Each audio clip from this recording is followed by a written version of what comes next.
gars yi actuellement ñu ngi clinique yi ak Yacine demagul CTO pour information yi Bamba Kassé ngi fii ki nga xam ne moo di directeur am te moom la témoin aussi mu ngi fii donc mu ngi nii di waaj a génn ñu koy yóbbu CTO mu ngi woon clinique quoi pour ñu def bilan bi y a plus de peur que de mal alhamdulilah dafa def fracture rek ci tànk bi mais sant yàlla dal na ko yàlla yëkkati voilà patron am actuellement ñu ngi noonu di génn ñu ngi nekk ci biir.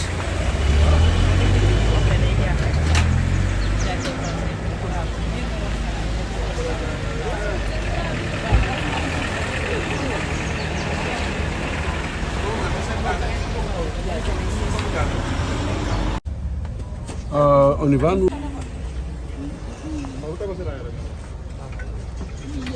Attention. Tout le monde, hein, les morts, Amar, les jeunes reporters, Lissa, nous avons fait tout quoi. Donc vraiment, corporation. Mais surtout, le mot que moi, on a trouvé des acteurs politiques. On a trouvé M. Youm, on a trouvé les députés Ba et Ndiallo. Alors que ay acteurs politiques nañ mënoon nañ bi affaire bi amee ñu dem xam nga wala ñu dem continuer def seen activité politique mais dañuy ñëw jiital bakkan bi daal. jiital wér-gu-yaramu nit ki. ah c'est elles qui nous ont ñoom ñooñu accueillir ñoo ñu rassuré ñooñu may sax fit parce que ñun ñëw fi xawoon nañ ci. Bon voilà et puis remercier vraiment monsieur Youm qui a décidé de prendre en charge les premiers soins ici au niveau de la clinique Cheikh Tidiane Youm. D'accord. moo ko defal boppam yàlla na ko yàlla fay ci weeru koor bi. Bon maintenant on va faire la suite hein. C'est pas la peine de waaw nañ dem concentrer sur l'essentiel daal. ah te ñu mën a wax bu fekkee ni borom oto bi. ci def affaire bi joxe nañ numéro am ci Facebook bi. bu fekkee mën na ñëw hôpital principal mu jéem a ñëw quoi aussi ñu jéem a xool naka nañuy def pour jël suñu conseil en charge. loolu mooy si la gën a. Merci beaucoup monsieur Bamba Kassé merci beaucoup. Allez, directeur ñu ngi lay nuyu ñu gis ne métier bi tamit ci ñun la dal waaye tamit dal na ci yow ndax yow yaay ki nga xam ne yaay di patron wu Yacine di directeur Le Témoin bi nga déggee mbir mi ñoom la def.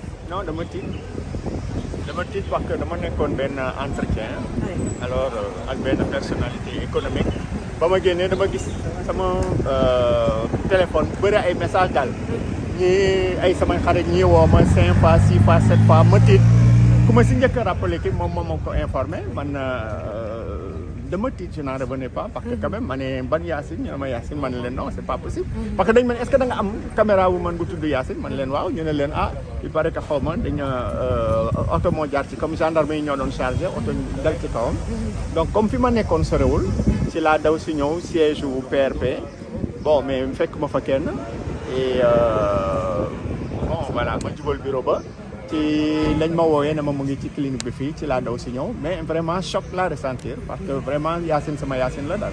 vraiment sama Yacine la. tey fi mu ne nii bu weesuwee loolu ban matuwaay nga fas yéene jël ci li nga xam ne moo xew tey. waaw xam nga priorité bi pour le moment mooy. nañ toppatoo maanaam wërgu yaramu Yacine ba pare. comme ñu ngi koy yóbbu hôpital principal. donc nañ bàyyi ñu toppatoo ko moom ba pare ba mu mucc ba pare. conséquences yi ñu siy tiré kooku du wees. mais priorité bi pour le moment moo di que Yacine nañ ko prendre en charge bu baax ba mu génn ci lii ci jàmm. c'est important waaw c'est important lu si des nag moom en rapport avec toute la profession. dinañu concerté wu daal c'est la suite à donner à ça. tey lan ngay wax ci monsieur Youm mi nga xam ne moom moo jël li nga xam ne en charge premier soin yi. di ko gërëm vraiment di ko gërëm di ko sant parce que Cheikh Tidiane Youm bu PUR dama ko doon dégg. di dégg ay intervention di ko gis ci télé. ak tamit di lire tamit ay interview am maanaam ci journaux yi. mais wax dëgg yàlla tey laa mos a jàkkaarloog moom. ba ma ñëwee ñu wax ma vraiment lépp lu ma def. ngir taxawu Yacine vraiment mënuma leen def leneen lu dul di ko gërëm. di ko sant moo yeneen député yi mu àndal. yi nga xam ne vraiment Yacine ba ko lii dalee. defe naa man maa fa waroon taxaw yàlla def na ma jàppoon yëguma ko woon sax. mais ba ma ñëwee fekk naa ñoom ñu def lépp luñ ci waroon def. def nañ ko évacuer nañ ko ci clinique bi fii. jël prise en charge fay lépp luñ ci waroon. ba vraiment ba ñu toppatoo ko ba nga xam ne léegi évacué ko hôpital principal rek moo des moo tax it vraiment man aw ma payam daal vraiment Cheikh Tidiane maa ngi koy doog a gis tey mais vraiment jàpp naa ko tey ni ci tey parce que vraiment lu mu def lii rëy na lool parce que Yacine mënoon na tëdd foofu nit ñi dañuy xaar ay mbokkam wala employeur am bu boobaa xëy na maanaam day taal mënoon na si am dina gën a metti mais ba ma ñëwee fekk naa Cheikh Tidiane yu mu def lépp vraiment def na lépp indi ko ci clinique bi indi na ko ci clinique bi fay liñ ci waroon fay ak lépp vraiment kooku bu leen di defalee loolu ba pare tout à fait doo mën a def leneen lu dul gërëm ko sant ko parce que vraiment xam na nit ku baax la mënoon na du mooyu dem yoonam surtout ci weeru koor gu métti gi mënoon na ñibbi këram mais vraiment taxaw bu mu taxaw tey man mii su ma fi nekkoon mënuma taxaw lu weesu loolu Yacine ci noonu dañuy daal di enchaîner ak moom moo ko ci clinique bi monsieur Ndiob du ñàkk nga sànni ci tuuti kaddu parce que acte bi nga def presse bi apprécié nañ ko suñu collègue daal di li ñu mel dal ci kawam nga taxawu ko c'est pas donné à tout le monde donc ñu ngi lay nuyu di la ziar. maa ngi leen di nuyu di leen ziar li ko dal mënoon na dal ku nekk. C'est une Sénégalaise, elle aurait pu être notre sœur, elle aurait pu être notre grande sœur. Donc su fekkee ne lu mel ni dal na ko ci loo xamante ne nii Yewwi Askan Wi moo ko organisé donc la moindre des choses mooy ñu taxaw ko. Donc pour ñun il y a rien d'extraordinaire loo xam ne nii c'est normal c'est dans l'ordre normal des choses su amee ku nekk ci benn situation bi li ñu war mooy ñu bàyyi lépp lu ñu doon def surtout lu jëm ci wàllu wér-gu-yaram santé nit. taxawu ko ba lépp loo xam ne nii war nañ ko jël mu prise en charge parce que situation yi li ci gëpp solo mooy la prise en charge mu gaaw. Donc le plus important c'était ça, elle a été prise en charge très rapidement. Et donc là elle va être acheminée à l'hôpital principal pour éventuellement des interventions chirurgicales. Mais exactement balaa fee yi lan moo xewoon exactement ba lii am. Comme ñoom ni ñu ko tàmmee Macky Sall ni mu ko tàmmee def. Il était question qu'on fasse un point. Pour préparer la marche chez Déthié Fall au niveau du siège du PRP sur la VDN. Et quand on est arrivé, déjà tôt le matin, nous barricadé comme ils avaient fait lors du procès de Ousmane Sonko contre Mame Mbaye Niang. On est allé à notre siège au niveau du PUR et il était question qu'on revienne faire un petit point au niveau du siège de Déthié. Et on leur a parlé, les gendarmes qui étaient là, ils nous ont fait comprendre qu'ils avaient reçu des instructions et que ñoom xamuñu leneen lu dul li ñu leen sant ñu def. Et donc on a pris note, on était juste à l'angle de la rue pour faire un petit point. À peine commencé, ils nous ont chargés.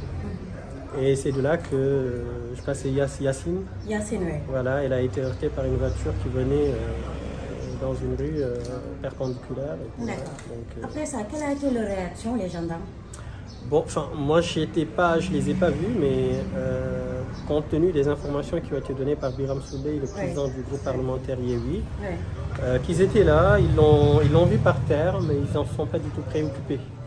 Et donc c'est suite à ça. Ils n'ont rien fait pour elle. Non, pas du tout. Ils n'ont absolument rien fait, d'après ce qui a été dit. Et c'est suite à ça qu'on est intervenu, les députés du PUR, Sorna, de toute la coalition, il y a eu Askan Wi, Diallo, Khalifa Sall était là-bas, Moussa Tine, Birame Souleye, enfin tous les députés de la coalition, il y a eu Askan Wi étaient sur place. Et donc on l'a assisté, on a fait ce qu'on pouvait faire. On n'était pas des médecins, mais ce qui était important, c'est qu'elle se rende compte qu'on était à côté d'elle. Et on a appelé l'ambulance qui est venue la prendre en charge. Et voilà. L'essentiel, c'est que sa santé soit vraiment prise en charge. C'est ça le plus important. Exact. Merci beaucoup, monsieur. Je vous en prie. Allez, bonne journée. Au revoir. Oui, non, mbokk internet.